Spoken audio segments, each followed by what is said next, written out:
have one final speaker, Eddie Perry, if you'd come up and do the introductions.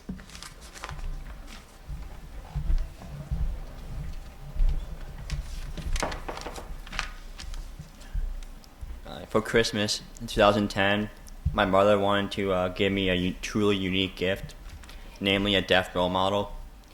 In tiny Delaware, a tiny city in Delaware, Ohio, outside Columbus, Ohio, at Ohio Wesleyan University, Missy found the country's then one and only implanted deaf NCAA athlete, Greg White.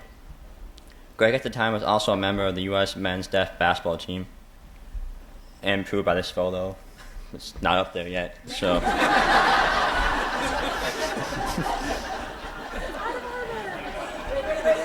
She's working on it, no worries. Carry on. I'll carry on, so. So when I went to Ohio Wesleyan, Greg welcomed me and my dad to his team's final game that spring, and then he invited us to the team's end of the season banquet. And I got to sit with Greg and the cool kids, the players' table. My dad was stuck with, I don't even know who.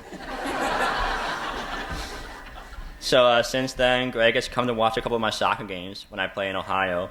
And one time before a game, he gave a pretty inspirational pregame speech to my team. So that was very cool. So Greg has been for me, and I trust he will for you, a true role model for young deaf children and adults in this room.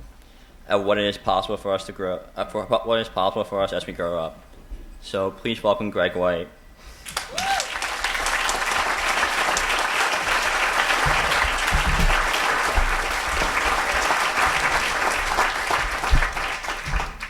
Well, thank you, Eddie, for that very kind introduction. And thank you to the Perry family and the Northern Voices family for having me here to help celebrate 20 years. It's amazing. When I first heard about the Northern Voices story, it really reminded me of my time at my respective oral schools over on the West Coast. And like many of us in this room, my story also begins with my hearing loss as a child.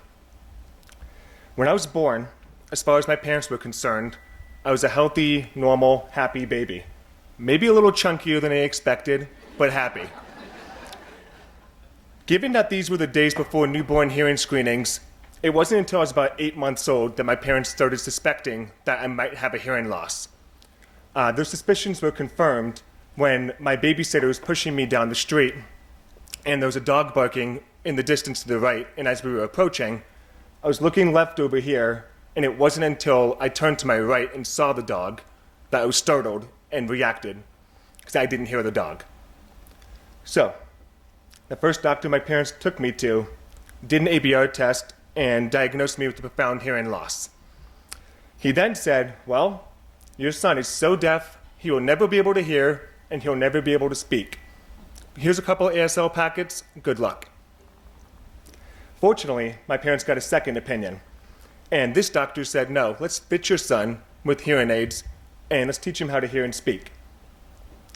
While my hearing loss was profound, I didn't have that typical corner audiogram, so my parents fit me with hearing aids and started me on the oral education route. My parents were fully committed to giving me a chance to participate in the hearing world and giving me the same opportunities as my brother, who had typical hearing. We were living in Los Angeles at the time, so my parents enrolled me at Oral Lingua, which was a oral deaf school in Whittier, California. And that's where I began my oral education. During this time, I learned to wear my hearing aids, even though I resisted at first. I used to take them out, rub them on the fireplace, kind of destroying the molds. They had to make new ones. I didn't want anything to do with it. At Oral Lingua, I was eased into the world of sound and how it related to my environment. I also began to learn voice inflections, where I would develop a range to my voice rather than being a little more monotone. Oral Lingua taught me how to leverage my hearing aids, trying to hear with them versus solely relying on lip reading. I spent 3 years there before my family relocated to Portland, Oregon, where I then attended Tucker Maxson Oral School to continue my oral education. It was at Tucker Maxson where I continued learning not just how to hear, but also how to listen and understand. I remember reading a lot of Amelia Bedelia books understanding idioms and why they mattered. And I still remember a visual where Amelia Bedelia was told to hit the road, aka leave. And so she went outside, took a hammer, and started hitting the road. Good times. I learned how to advocate for myself and work through my own challenges. To be an independent kid who didn't consider his hearing loss a disability. Oral schools were essential to enabling that strong sense of confidence in kids who have hearing loss. And I say this because I also learned how to be sassier. Whenever I would get in trouble with my mom, I'd take out my hearing aids and say, "I can't hear you." And she would say, "Yeah, but you can read my lips." All kidding aside, the biggest lesson that my brother Andrew, my dad Richard, and my mom Kathy taught me from a very young age was to never use my hearing loss as an excuse and to not let anyone treat me differently. That I was an ordinary kid that happened to have a hearing loss. I spent another 4 years at Tucker-Maxon before I mainstreamed to public school with my family's relocation to Dayton, Ohio for my dad's job. I continued wearing hearing aids, routinely working with SLPs, excelling in school with the help of IEPs and teachers who embraced them, making friends and leveraging sports as my outlet. Even if I was bullied at times, there was some sentiment of ignorance is bliss, as I probably didn't hear those comments, nor did I care.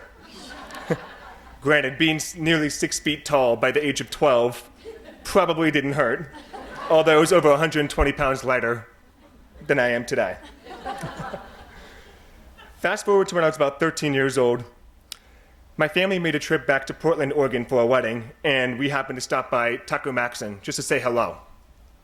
It was then suggested to me by the Tucker-Maxon president that I should really consider a cochlear implant again, as the FDA had relaxed the restrictions, and while I was a candidate much earlier, it would be worth pursuing with the advancements in technology. There was no point in waiting. So a year later, I was implanted. As many of us in this room know, a cochlear implant is life-changing. I was hearing sounds I'd never heard before. The birds chirping, leaves rustling. In fact, on activation day, I was in the car with my mom, and we were waiting at the stoplight, and I just kept hearing this clicking sound. I'm like, "Mom, what is that sound?" She kind of smiled, looked at me, and said, "Honey, that's a turn signal. You've never heard that before." I remember getting home, and I recalled the dogs running down the stairs and hearing them because of the dog tags jingling, their nails clicking on the hardwood floors. And because I could hear those higher pitches, my speech improved. And while I already had good speech because of my oral school education, there were just some words I could not pronounce previously, like pizza. Now, I understand it's pizza and not pizza, like the way it's spelled. And talking on the phone with the cochlear implant also became a reality. Now, everyone here also knows that hearing with the cochlear implant is not just this overnight success and you start hearing right away. It is still a lot of rehabilitation, dedication, and practice, especially patience. But I can tell you that that foundation built during my time at my respective oral schools made that transition from a hearing aid to a cochlear implant that much easier. It was a lot easier. Learning how to hear and speak with hearing aids was critical, and now the cochlear implant was just icing on the cake. Once you get access to the sound, no matter what cochlear implant brand you get, what hearing aids you have, it's what you do with it that matters the most. And that's why oral schools are so important, because we only continue to build on that foundation. Armed with yet another tool in my toolbox, I continued on through high school as a varsity scholar athlete, went on to play college basketball at Ohio Wesleyan University while holding leadership positions around campus in my fraternity and volunteering within my community before starting my postgraduate career. I also had an opportunity in college to play on the under-21 USA Deaf basketball team, where we traveled to play in a tournament in Poland, and we won gold. We got the gold medal. We brought it home, as they say. It was such a great experience to interact and play with teammates from the ASL community, but it also made me realize how fortunate I was to be given an opportunity in the hearing world, because my teammates had such big personalities that I wish could have been shared with the rest of the world on a larger scale if only we weren't limited by our communication methods. I also went bilateral 4 years ago, receiving my second cochlear implant 10 years after my first, which I've thoroughly enjoyed. While my first cochlear implant opened me up to a world of sound and understanding in a way I hadn't experienced before, it was going bilateral that really improved my performance in noise and also further enhanced my energy levels. I wasn't as tired at the end of the day because listening became more and more effortless. I held out for so long, keeping that hearing aid in my right ear, thinking maybe there'd be advances in stem cell research. But the reality is it's always 20 years away. It's only 20 years away. You can back me up here, Frank. Why wouldn't I be trying to maximize my hearing now? So my only regret is I didn't do it sooner. These days, I work as a field representative for Cochlear Americas, the hearing implant company that helped me maximize my hearing potential. I am fortunate to have the opportunity to pay it forward every single day to help people get back the hearing that they once had or never had with the hearing implant. As I mentioned earlier, no matter what brand of implant you choose or what hearing aids you have, it's what you do with that access to sound that matters the most. I'm also engaged to my beautiful fiancée, Catherine, who also happens to have cochlear implants and also happened to go to Tucker Maxson much before I did. She's 4 years older. But that's a story for another time. Together, we enjoy traveling with our 2 dogs and all things outdoors. So I'd like to meet that first doctor today who told my family I'd never be able to hear and speak and ask him, how about now?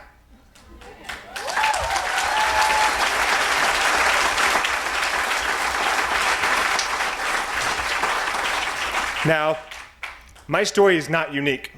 I look around this room and I see all these families and young women and men like Eddie and all of these pictures you see up here. All of these kids who have continuously challenged the odds by not letting their hearing loss prevent them from pursuing their passions. Instead, they've taken advantage of the opportunity given to them by their parents and oral school educators, audiologists, surgeons to get the most out of what life has to offer. These stories all around us could not have been possible without an oral school like Northern Voices and the teachers, parents, and families who work tirelessly to make their dream for their child a reality. As kids growing up with hearing losses, we didn't know any differently, and our parents and educators shouldered the vast majority of that responsibility. More importantly, the donations and funding that keep the oral schools running are critical. Giving hearing impaired children an opportunity to hear and speak would be impossible without the generosity of donors or the sacrifices that the staff and family have to make financially to ensure that not just their child has an opportunity, but also many other families in the years to come.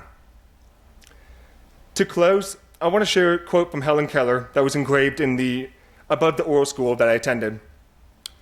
"Speech is the birthright of every child.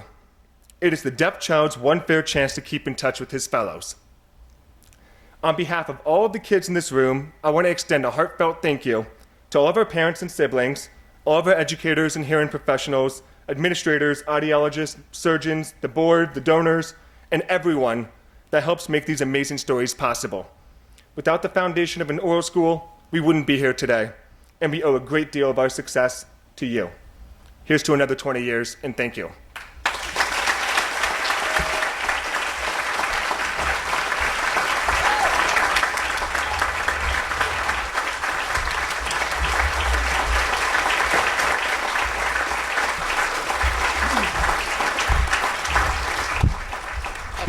Lower the mic a little bit. All right.